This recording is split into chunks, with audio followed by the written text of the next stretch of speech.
Hey there, it's Andrea here with you in today's episode where we continue with the three-part series that we're doing around the holidays. And if you missed part one, where Aaron and I together talked about holiday traditions and permissions, I'd invite you to do that after listening to this episode and then join Aaron in the next episode where she will solo and wrap up this three-part series with you. And our heart behind this is to help you to have holy, holy, healthy holidays. I'm excited to share on this topic with you around expectations, not only of yourself and others around the holidays, but also of God. It's an area where I've had to learn the hard way for myself, not just at the holidays, but also in life in general. And my prayer for you is that this is going to bring you into a new level of freedom, as well as peace and joy at the holidays, but also throughout the year as well. So the place where I'm going to start is with the definition of expectations. If you've been with Aaron and I for any length of time, you know that we love diving in to the specifics of the words that we use. And what was really cool as I was looking up the definitions of expectations is that two really stood out to me. One that was like a big clue as to why we can run into issues at the holidays that lead to stress, and the other is more in keeping with God's heart for us. Okay, so the definition that points to why we can experience stress and frustration at the holidays is because expectations can be defined as deciding that something is required or necessary. I would even add my own definition to that, to decide how we think things should go. And we always want to be looking whenever we put the word should around something. That is a clue that we are putting some expectation on something, and we could potentially be setting ourselves up for stress and frustration. So why is this an issue? Well, it's because we live in a fallen world and we are also sinful human beings. So we need to acknowledge, like humbly acknowledge, that it's very prideful to decide how we think things should go or what is required or necessary, especially around the holidays. I've also noticed how when we decide how things should look, and maybe this is largely based on the spin holiday or Hollywood puts on things, or like these Christmas card or picture perfect things, is because they create this vision, this vision of perfection.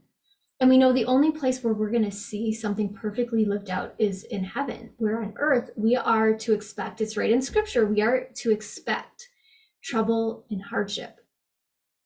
And what I've noticed is that when we hold expectations around something, it either leads to us being very frustrated or hard on ourselves because we are not able to live up the expectations we've put on ourselves, which is ambitious women, it's really easy to do.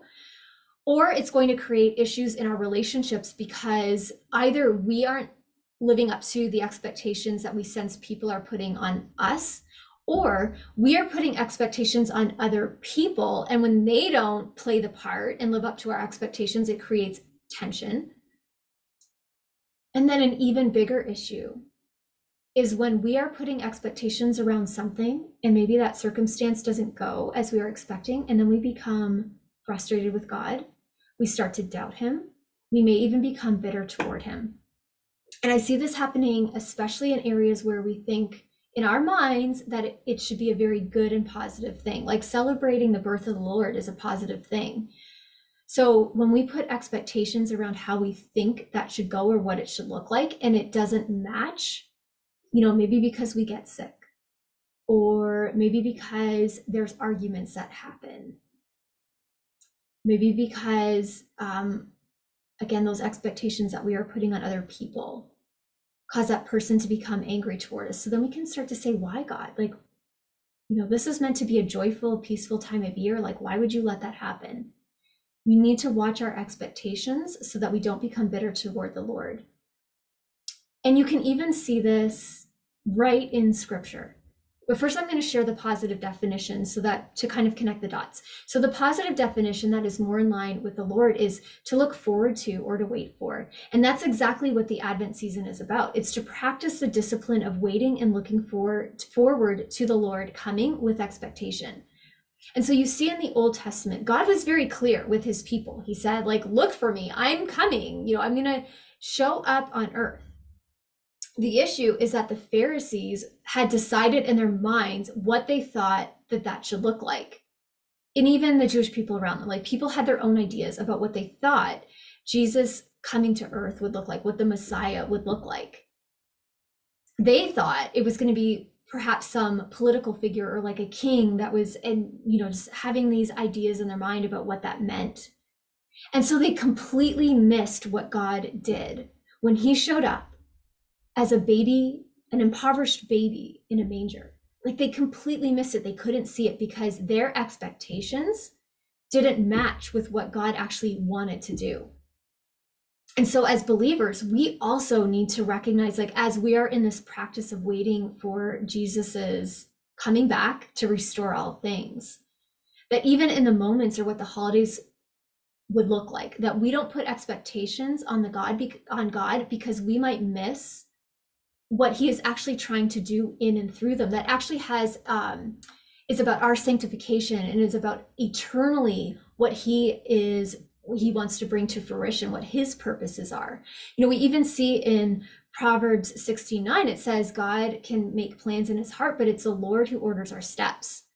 So at the end of the day, we need to acknowledge that having expectations about how things should go is actually very prideful, and it leads to all sorts of problems.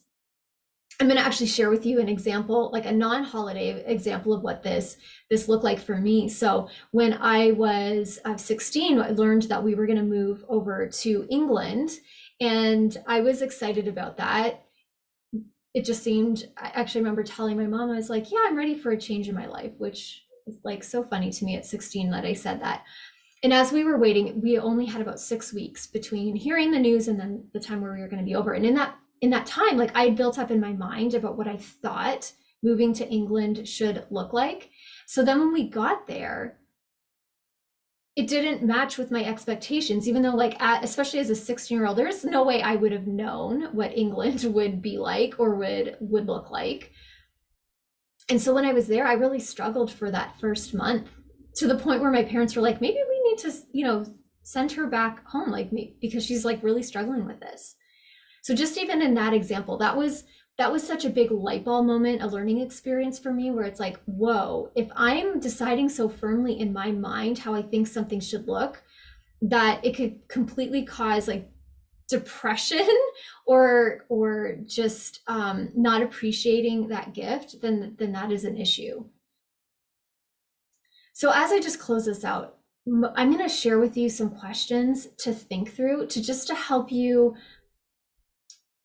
learn to be open to what God might be wanting to do through you in the holidays, or through your circumstances, or even through other people, to lead to more peace and joy. Okay.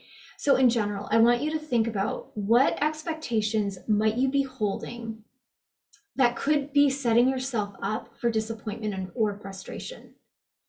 So as you think about traditions that you have, so again, listening to that episode that Aaron and I did in previously around like, what are some traditions where you've noticed that maybe they cause stress and tension?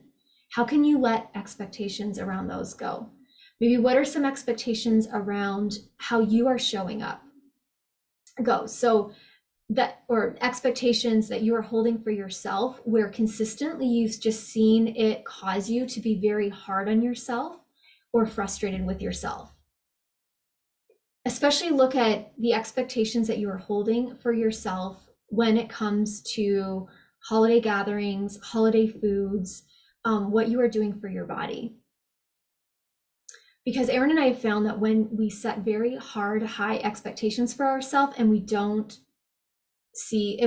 live up to our own expectations, that it can cause us to actually just give up on our goals instead of going forward with them. It's why so many people arrive at January 1st feeling depleted, sluggish, bloated, sometimes carrying a few extra pounds, because they have built up this expectation in their mind about how they think things should go. And as soon as they go a little off track, they're just like, well, I'm just going to let things go. I've already failed at it. And like, what's the point?